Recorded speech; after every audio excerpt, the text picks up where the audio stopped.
Scientist तैयार हो जाके बताना, तो लोग तैयार हो जाके बताना, होल्ड करना। क्या साउंड क्वेश्चन भाई चेक करना, माइक में साउंड 10 सेकंड के बाद आएगा।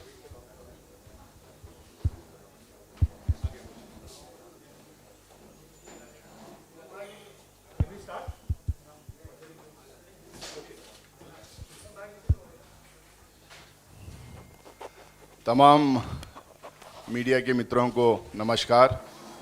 आज की इस प्रेस कॉन्फ्रेंस में आप तमाम लोगों का स्वागत है। पिछले 3 दिन से जिस तरह लोकसभा और राज्यसभा में फ्यूल हाइक को लेके, कृषि कानून को लेके, फार्मर्स एजिटेशन को लेके मुद्दे उठाए गए और 3 दिन से लगातार लोकसभा और राज्यसभा स्थगित की गई है, लगातार एडजर्नमेंट्स होते रहे हैं। इस चीज़ को लेके आपके सामने अपनी बात रखने के लिए हमारे बीच में आप लोगों के समक्ष आज श्री मल्लिकार्जुन खड़गे जी, जो एलओपी हैं राज्यसभा में, आपके सामने बैठे हैं। इन्हीं के साथ में हमारे deputy leader of opposition in Rajya Sabha Shri Anand Sharma ji आपके सामने हैं और वरिष्ठ नेता former union minister Shri Akhilesh Prasad Singh ji हमारे बीच में हैं। इसी के साथ में राज्यसभा मेंबर दीपेंद्र हुड्डा जी हैं और प्रणव जी एआईसीसी सेक्रेटरी हैं, Sanjeev Singh ji AICC media coordinator हैं। हम तमाम लोग आपके सामने पिछले 3 दिन में क्या हुआ, किस तरह से सरकार बात करना नहीं चाह रही और बात करने देना नहीं चाह रही, किसी भी बहस के लिए क्यों तैयार नहीं हो रही है, इस चीज़ के लिए आपके सामने बात रखेंगे। मैं श्री मल्लिकार्जुन खड़गे जी, जो हमारे एलओपी हैं राज्यसभा में, मैं उनको रिक्वेस्ट करूँगा कि वो अपनी बात रखें।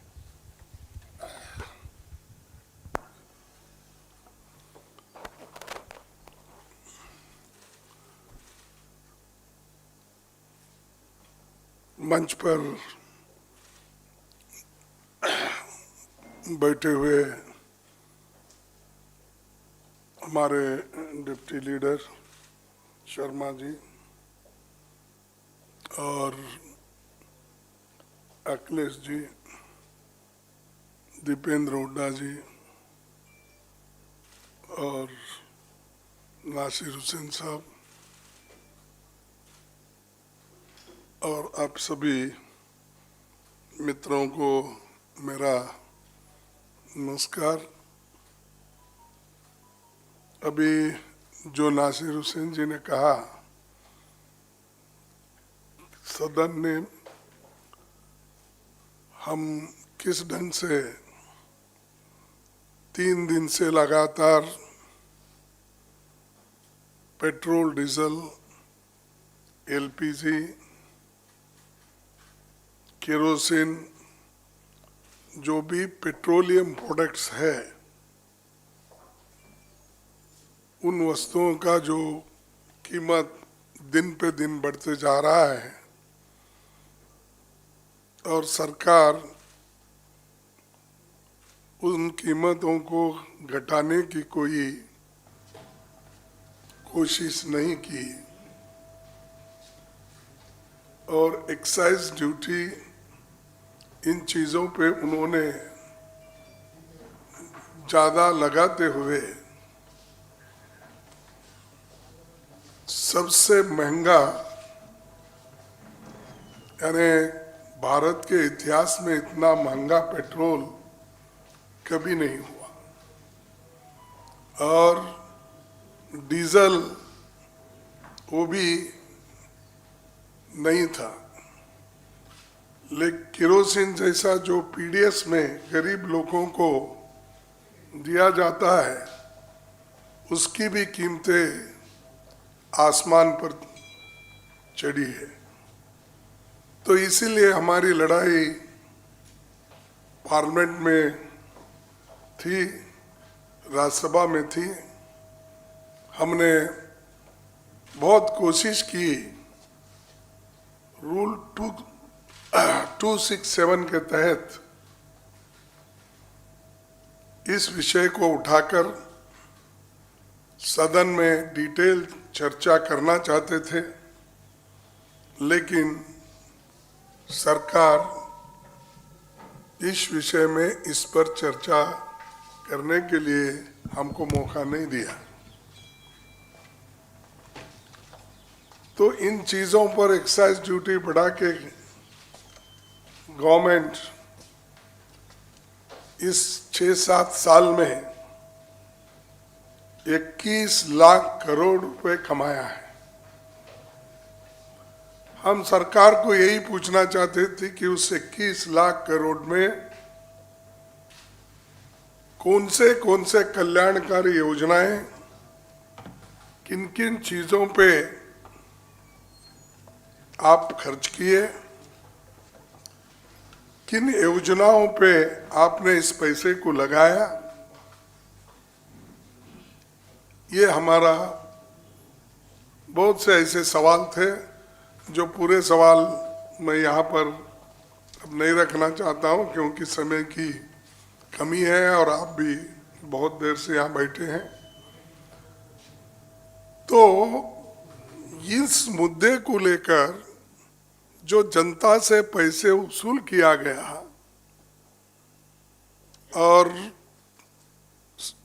एक्साइज ड्यूटी के नाम पे जो पैसा उनको मिला, तो इसका हिसाब हम लेना चाहते थे, लेकिन उन्होंने हमको समय नहीं दिया। हम 2 दिन लड़ते रहे और आज तीसरा दिन किसानों के मुद्दे पर तो आप बोलेंगे। मैं सिर्फ इसी पे कहूँगा कि जब आप सभी को मालूम है यूपीए पीरियड में जब $109 पर बैरल था, कभी कभी वो 140 तक चले गया। इसके बावजूद भी हम 71 रुपए से ज्यादा पेट्रोल लोगों को नहीं दिया, उसी प्राइस पे रखा, क्योंकि जनता की जो तकलीफात थे, जो कष्ट थे, उसको हम जानते थे। और डीजल के प्राइसेस भी हम बहुत कम रखे, 30-34 रुपए तक। केरोसिन 14 रुपए था हमारे जमाने में, आज वो 35 रुपए हो गया।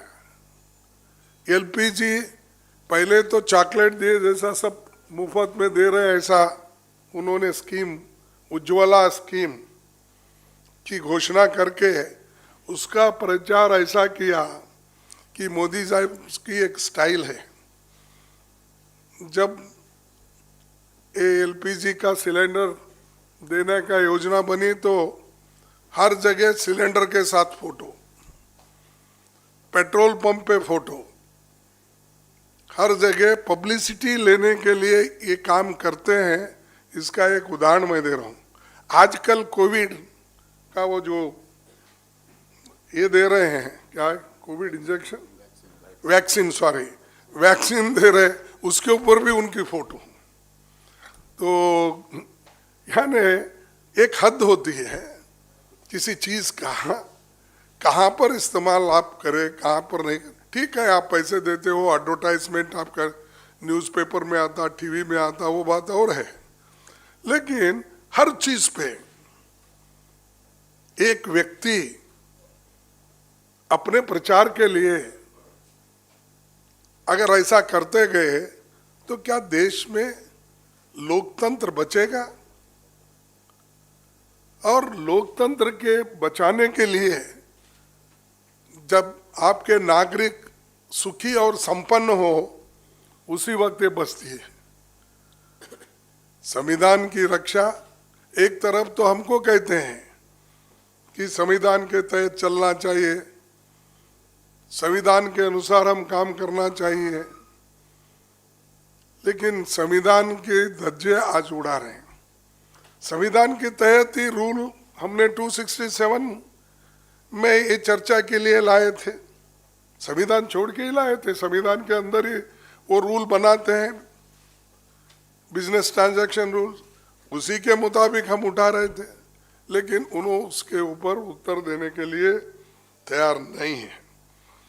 तो मित्रों, ये है कि गरीबों को जो आज मार पड़ा है और मिडिल क्लास के, मध्यम वर्ग के लोगों को भी मार गिरा है पेट्रोल से, और जो पॉवर्टी, बिलो पॉवर्टी लाइन है, जो हमेशा लाइन में खड़ा होकर राशन लेते हैं और किरोसिन भी लेते हैं, उनको मार गिरा है। और एलपीजी, जो हमारे माताएं पहले बहुत खुश थे, थोड़े जो गरीबी में रहने वाले, भाई हमको गैस मिला फ्री में, ये दिए वो, आज उसकी कीमत बढ़कर 565 रुपीज हो गया है, और नॉन सब्सिडी का 890 रुपीज कुछ हुआ है। मैं वो आंकड़े आपको दे दूंगा कि मेरे पास है, या बाद में हमारे इंफॉर्मेशन अपने मीडिया डिपार्टमेंट आपको देगी, आपको मालूम भी है।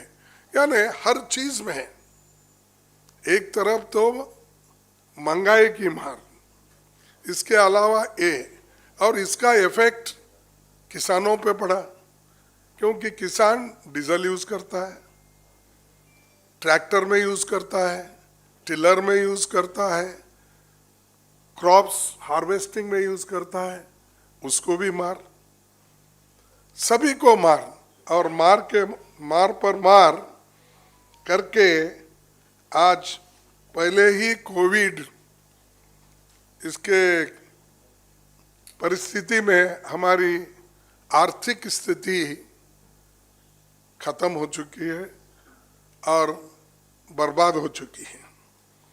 इसके बावजूद भी मोदी साहब समझ नहीं पाते कि वो हमेशा वो जो कहते हैं वही सच है, उनका मानना है। लेकिन सच्चाई तो ये है कि जो कुछ भी उन्होंने किया, देश के आर्थिक परिस्थिति को और भी दुर्बल बनाने का काम उन्होंने किया। चाहे ये डीजल, पेट्रोल, केरोसिन, एलपीजी का हो, चाहे डिमोनेटाइजेशन का हो, चाहे सोचे समझे लॉकडाउन करने का हो, करोड़ों माइग्रेंट वर्कर, लाखों बच्चे रास्ते पे आए। तो ऐसे काम करके उन्होंने इस देश के जनता को गरीबी से मुक्त करने के बजाय और उनको गरीबी के पिंजरे में ढकेल दिया है, और गरीब गरीब बन रहा है, अमीर अमीर बन रहा है, और चंद मालदार लोग, कॉरपोरेट कंपनीज, वो खुश हैं, क्योंकि वो लिमिटेड लोगों को मदद करके उनकी, यानी उनका वो एक, उनको खुश रखना चाहते हैं। अरे कॉरपोरेट कंपनी के टैक्स आप कम करते हो, इधर छोटे लोग जो इस्तेमाल करते हैं उन चीजों को आप बढ़ाते हो। तो ये सारी चीजें हैं, इन चीजों को सामने रखने के लिए ही हम पार्लियामेंट में 2 दिन इसके बारे में बहुत कोशिश की, लेकिन उसमें हमको सफलता नहीं मिली, क्योंकि सरकार इसको कोऑपरेट करना नहीं चाहती और वो परेशान करना चाहते थे। तो इसलिए हम अब आगे जो लड़ाई लड़ रहे हैं, किसानों की लड़ाई लड़ रहे हैं, और उसके बारे में डिटेल हमारे दूसरे नेता लोग बताएंगे। आपको मैं धन्यवाद देता हूं, और एक बात कही के मेरे बात को समाप्त करता हूं। अब कोई और न धोखा देगा, अब कोई और न धोखा देगा, इतनी उम्मीद तो वापस कर दे। हमसे हर ख्वाब छीनने वाले हमारी नींद तो वापस कर दे। हाँ? अब कोई और न धोखा देगा, अब कोई और न धोखा देगा, इतनी उम्मीद तो वापस कर दे, इतनी उम्मीद तो वापस कर दे। हमसे हर ख्वाब छीनने वाले, हमसे हर ख्वाब छीनने वाले, हमारी नींद तो वापस कर दे। तो ये मोदी जी के लिए कह रहा हूं, सबको परेशान कर रहे हैं, कोई नींद नहीं कर रहा, कोई खाना नहीं खा रहा, क्योंकि खाना मिलता ही नहीं ना। तो इसलिए ये कहूँगा कि ये उनके लिए, उनके सरकार के लिए ये ठीक है समझ के मैं यहाँ कह रहा हूँ। तो ज़्यादा कुछ नहीं कहते हुए इतना ही कहूँगा कि आगे की जो कार्रवाई वो चलाएंगे। बहुत बहुत शुक्रिया खड़गे साहब। हमारे राज्यसभा के deputy leader of opposition Shri Anand Sharma ji अपनी बात रखें।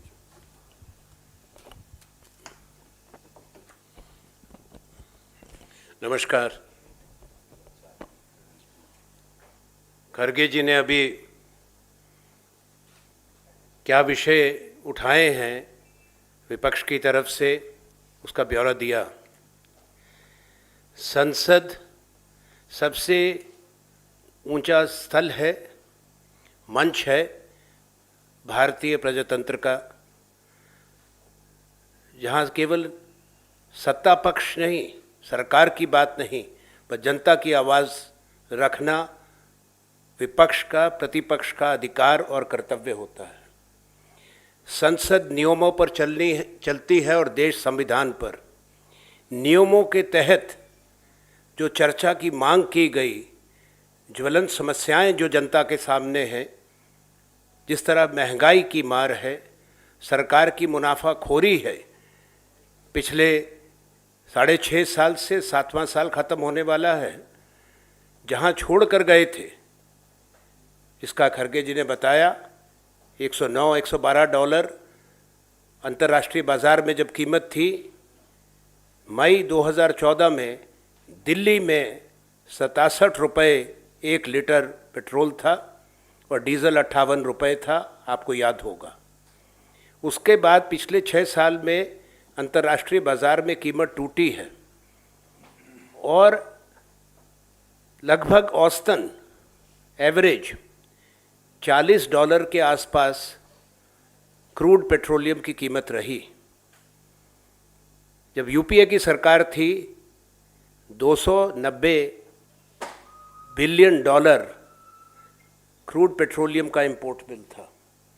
तो यहाँ पे जो पैसा बचा है, उसको जनता को राहत देने की जगह सरकार उसको दूसरी तरफ इस्तेमाल कर रही है।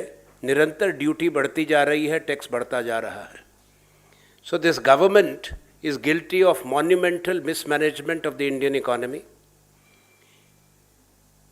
It is not allowing the normal functioning of the highest institution of Indian democracy. The opposition is being deprived and denied continuously the right to raise issues which matter to the people of India. Without going into the details, what has been referred to by the leader of opposition, Kharge ji, and what I briefly alluded to, that the government has questions to answer, and we have a right to ask those questions. In the first half of the budget session, we were not allowed to raise issues. There is a complete negation of parliamentary practice as well as precedents, where the opposition is allowed to raise discussion on at least one matter of public importance every week. Convening of parliament is not meant only for the transaction of the government business. When notices are given under rules, the rules have to be respected. We respect the rules, and under the rules the notices are given. The government also ought to respect that, and whether in Rajya Sabha or Lok Sabha, the opposition must be given a space and voice. Continuation of this practice is striking at the very root of Indian democracy, which will be resisted and opposed by us. Other issue is about the farmers. 104 days, hundreds of farmers have died. Sometimes in politics and in the political discourse, it's important to remind how those bills were passed in violation of the Constitution, parliamentary rules, practices, and established precedents. Opposition was not allowed to speak. The demand for a division and the vote was not allowed. We had suggested then to the government that they should allow the opposition demand and accept it, to refer the bill to a standing committee. Had that been accepted, had the legislative scrutiny taken place, the country would not have seen the suffering of the farmers and the agitation.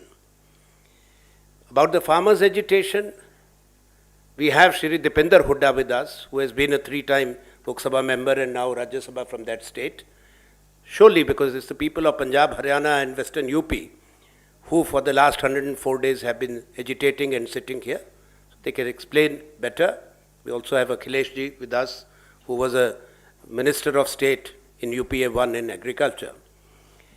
I would only say that if still some time is left for whatever is the remaining days of the budget session before it concludes, the government must change the attitude and the country must hear their representatives,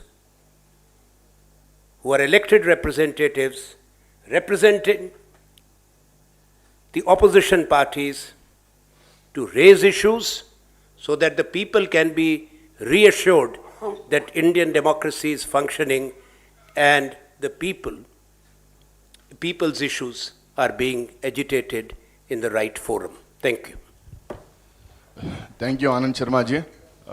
मैं 2 minute के लिए श्री अखिलेश प्रसाद सिंह जी, जो farmer union minister रहे हैं agriculture के, बात रखेंगे। उसके बाद दीपेंद्र हुड्डा जी, जो हमारे राज्यसभा के मेंबर हैं, वो अपनी बात रखेंगे।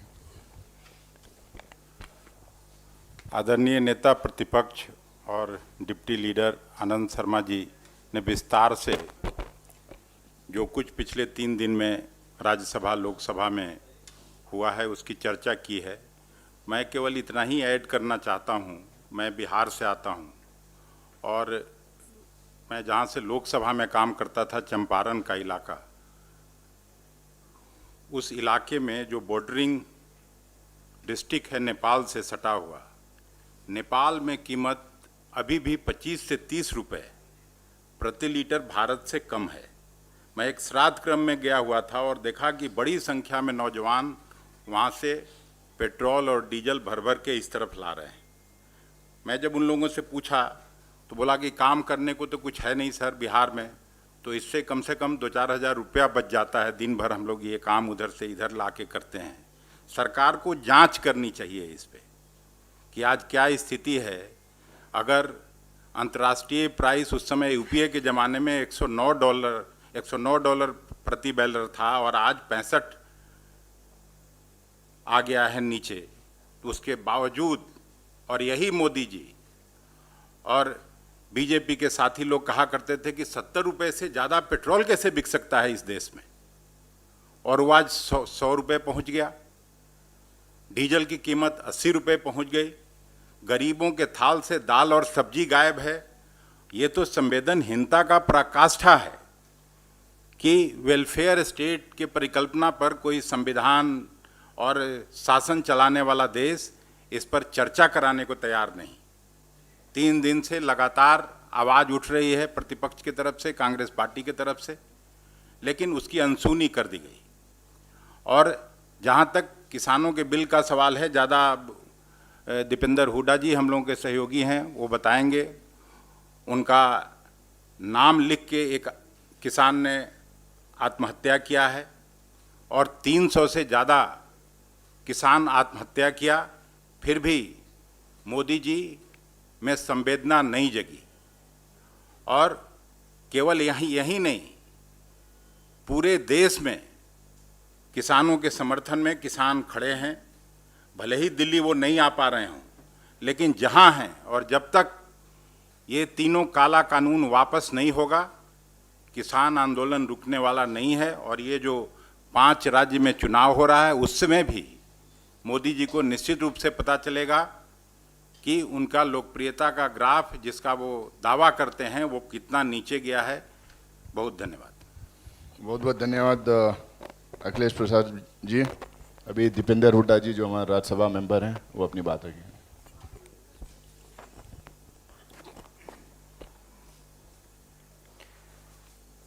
जैसे कि अभी सभी सम्मानित राज्यसभा में हमारे वरिष्ठ नेता विपक्ष आदरणीय खाड़गे जी, हमारे उपनेता आदरणीय आनंद शर्मा जी और आदरणीय अखिलेश प्रसाद सिंह जी ने आपके समक्ष मुद्दे रखे कि 2 मुख्य मुद्दों को लेकर हमने इस हफ्ते में तीनों दिन सरकार के से आग्रह किया कि उन पर बातचीत हो। मैं जो दूसरा मुद्दा है कृषि का, किसानों के आंदोलन का, उसके बारे में 2 मिनट आपसे कुछ बात साझा करना चाहता हूँ। हमने ये क्यों रखा, रूल 267 जो राज्यसभा का है, उसमें है कि कोई अगर ऐसा मुद्दा आए देश के सामने जो जिन मुद्दों पे सरकार चर्चा करने जा रही है, उनका बिजनेस है, उनसे ज़्यादा महत्वपूर्ण हो, तो उनको सस्पेंड करके, सारे बिजनेस को सस्पेंड करके उस पर चर्चा ली जा सकती है। जो आज लिस्टेड था राज्यसभा में, वो तोमर जी का ही एक रविशंकर प्रसाद जी का बिजनेस लिस्टेड था, एक तोमर साहब का बिजनेस लिस्टेड था कि उन निफ्टेम, कुंडली बॉर्डर सोनीपत में सिंगू बॉर्डर में जो निफ्टेम कांग्रेस की सरकार में national institute of food technology and management, उसको राष्ट्रीय स्तर के इंस्टीट्यूट का दर्जा देना, वहीं सिंगू बॉर्डर पे, उसका तो आज आपने लिस्ट कर दिया। उसी सिंगू बॉर्डर पे कल 3 किसानों की, जिसमें एक महिला किसान भी, कल की बात है। और ये पिछले 105 दिन से लगातार, वो तो आपको दिख रहा है निफ्टेम, मगर वो जो 20 किलोमीटर लंबा धरना, जहां हजारों लाखों की तादाद पे किसान बैठे हैं, महिलाएं, बच्चे, वो आपको नहीं दिख रहे। मैं आप लोगों से, प्रेस वालों के माध्यम से, कांग्रेस पार्टी पूछना चाहती है, क्या आज़ाद भारत के इतिहास में देशवासियों ने अपने जीवन काल में कोई ऐसा आंदोलन देखा है जिसमें 300 जानें कुर्बान हो गई हों? 300, 105 दिन जहां आंदोलनकारियों ने तमाम आरोप और तिरस्कार झेले हों, उनको हर प्रकार की बात कही गई हो, फिर भी आंदोलनकारी इस प्रजातांत्रिक व्यवस्था में और इस प्रजातंत्र के मंदिर संसद में, इस संसद पर आस लगाए धैर्य और संयम के साथ अभी भी लाखों की तादाद में बैठे हों। कल रात को भी टिकरी बॉर्डर में बारिश हुई, आंधी चली, सारे टेंट उखड़ गए, चौकी, खाने की बनाने वाली चौकियां उखड़ गई, महिलाएं, 80-80 साल की महिलाएं। क्या संसद यूं मूक दर्शक बनी रह सकती है? क्या आप लोग मीडिया, आप चुप रह सकते जब देश में ये हो रहा हो? क्या सरकार इन संघर्षरत किसानों को उनके हाल पे छोड़कर अपने चुनाव प्रचार में व्यस्त हो जाएगी? देश में 70% नागरिक किसान परिवार की पृष्ठभूमि से आते हैं, जो कृषि में अभी नहीं भी हैं, मगर किसान परिवार की पृष्ठभूमि, 70% नागरिक। एक बार जरा इन संघर्षरत किसानों को अपना ही परिवार मान के देखिए। आप लोग भी, मैं बहुत लोगों को जानता हूं जो किसान परिवार के पशु में आते हैं। सोचिए कि आप ही के पिता समान किसान को आतंकी, निर्दोष किसान को आतंकी कहा गया। सोचिए आप ही के भाई पे लाठियां और आंसू गैस के गोले दागे गए। सोचिए आप ही की माताएं बहनें दिल्ली की सीमा पे टेंटों में सोने पे मजबूर। 80-80 साल, 70-70 साल की महिलाएं, छोटे छोटे बच्चे। कम से कम सरकार, हम मोदी सरकार को कहना चाहते हैं, बुजुर्ग महिलाएं और बच्चों का तो बद्दुआ नहीं लें। मैं जैसे अभी कहा अखिलेश जी ने कि 2 दिन पहले किसान ने आत्म बलिदान किया, और केवल किसान नहीं, संत से लेकर किसान तक, गरीब किसान तक, वहाँ पे लोगों ने आत्म बलिदान भी किया। उन्होंने जो अपने अंतिम शब्द लिखे, मैं वो नोट कोई पूरा आपके समक्ष नहीं पढ़ना चाहता क्योंकि बहुत ही हृदय विदारक है, लेकिन उन अंतिम शब्दों में से एक वाक्य अधूरा मैं जरूर पढ़ना चाहता हूँ। उनने लिखा, राजबीर जी ने, सिसाई गांव के, कि सरकार में से मेरी हाथ जोड़ के विनती है कि मरने वाले की आखिरी इच्छा पूरी की जाती है। तो मेरी आखिरी इच्छा है कि कानूनों पे, तीनों कृषि कानूनों पे रोक लगाई जाए और किसानों को आप खुशी खुशी घर वापस भेज दें।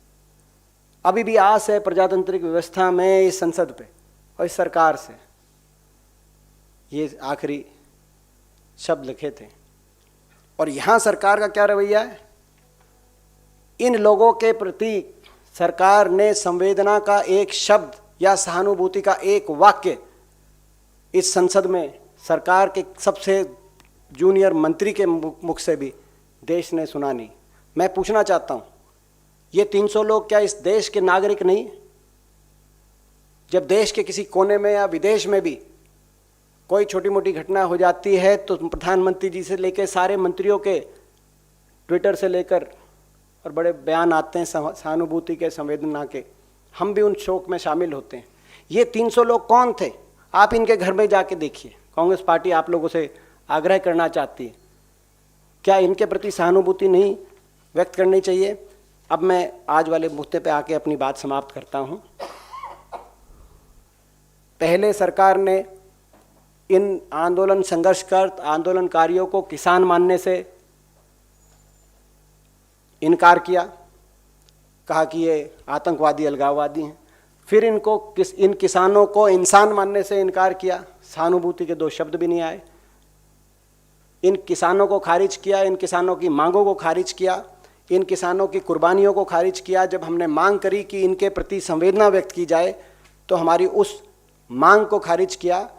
और अब आज हमने जब मांग करी कि कम से कम इस पर चर्चा करा ली जाए, तो उस चर्चा की मांग को भी पूरी तरीके से खारिज करके सरकार किसान को उसके हाल पे छोड़ के चली गई।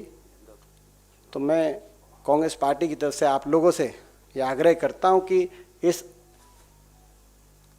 इन किसानों की कुर्बानियों को, लोकतंत्र में हमारी आवाज़ आपके माध्यम से सरकार तक पहुंच सकती है, तो उसमें आप सहायक साबित हों। और बहुत दुर्भाग्यपूर्ण स्थिति है कि सरकार का जो रवैया है किसान के प्रति, उससे आज देश के करोड़ों किसानों के दिलों में बहुत पीड़ा हुई। बहुत बहुत धन्यवाद दीपेंद्र जी। आनंद शर्मा जी, खरगे साहब, आज पिछले 3 दिन से किस तरह से सरकार बहस से भाग रही है, किस तरह से डिस्कशन नहीं करवा रही है, आप लोगों को बताए हैं। ये पहली बार ऐसा नहीं हुआ। डीमोनेटाइजेशन, उसके बाद में CAA, NRC, उसके बाद में दिल्ली के दंगे, उसके बाद गिरती हुई GDP और गिरती हुई आर्थिक स्थिति पे, चाइनीज़ इंट्रूजन पे, फिर उसके बाद में अभी बजट सेशन के टाइम पे इसी किसान के मुद्दे पे कई बार हम लोगों ने प्रस्ताव रखा कि हम लोगों ने नोटिसेस दी कि इसके ऊपर चर्चा हो, बहस हो, लेकिन बहस करने नहीं दिया गया, बहस से भागते रहे। उन लोगों को सिर्फ मैं इतना ही याद दिलाना चाहता हूँ, आज जो कह रहे हैं कि अपोजिशन डिसरप्शन कर रही है, स्वर्गीय अरुण जेटली जी, स्वर्गीय सुषमा स्वराज जी, दोनों ने भी कहा था कि disruption is the right of opposition, disruption has a place in parliamentary practices करके उन्होंने खुद ही कहा था। मैं उनको सिर्फ याद दिलाना चाहता हूँ। उसके अलावा बहुत सारी चीज़ सब्सिडी को लेके हुए, एक्साइज ड्यूटी को लेके भी मैं इतना ही आंकड़े देना चाहूँगा। 2004 से 9 तक यूपीए के रेजिम में 67,451 crores of subsidy was given for petrol and diesel. 1,13,510 crores of subsidy was given for petrol and diesel in 2009 to 14. अभी बीजेपी का सरकार का सब्सिडी देने का जो सब्सिडी दी है 2014 टू 19 में सिर्फ 38,000 crores है, और 2019 टू 21 अभी आंकड़े नहीं है। अभी तक हम लोग को पता चला कि जीरो सब्सिडी दी गई है। तो इसमें बात यह है कि किस तरह से आप राहत दिला सकते हैं, ये बात सारे लोग अपने सामने रखें। अगर 2-4 सवाल हैं तो हम सवाल लेना चाहेंगे, उसके बाद में फिर हमने प्रेस कॉन्फ्रेंस खत्म।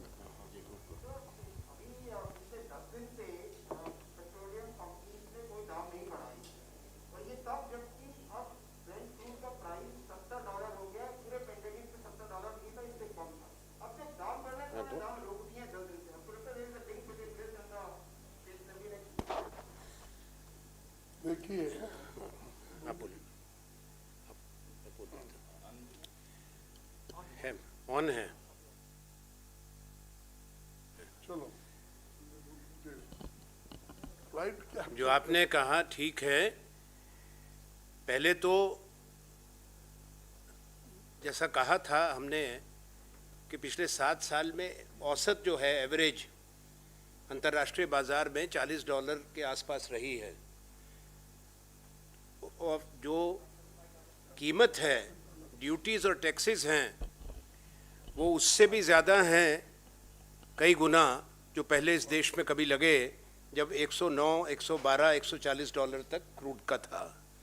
तो आज जो सरकार ने कीमत अभी बनाई है वो तो $150 या $175 अगर हो $70 नहीं, तभी उसको आप उचित बता सकते हैं।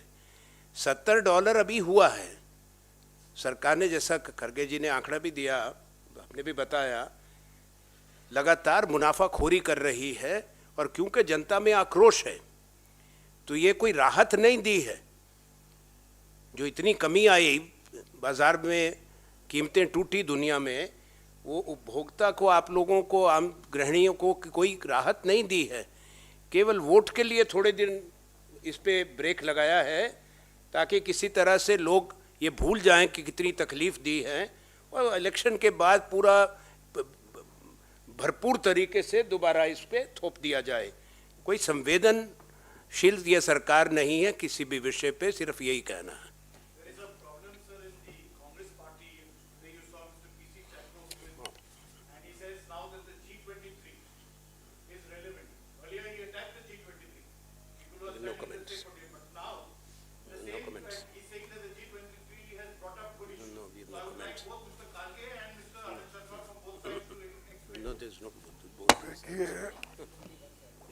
मैं जानता हूं आप हमको किस तरीके से घेरना चाहते हैं, लेकिन मैं उसमें फंसने वाला नहीं हूं।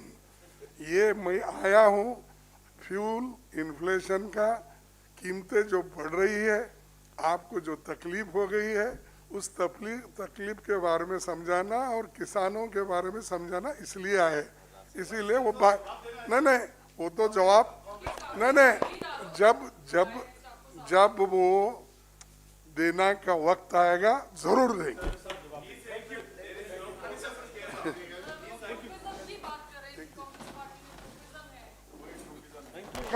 नहीं, मैं बताता हूँ, नहीं, मैं इसका जवाब देना चाहता हूँ। 1 मिनट करके जी। No, let me make one thing absolutely clear. Congress party historically has stood for internal discussion.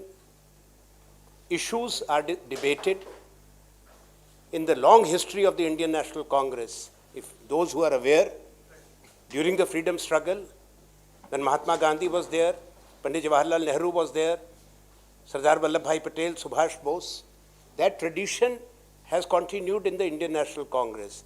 There are no two groups in the Congress. It is one Indian National Congress. The President is Shrimati Sonia Gandhi, and right now the only objective before the Congress party is to fight these elections together, to defeat the BJP, to defeat other opponents. After the elections, we will tell you.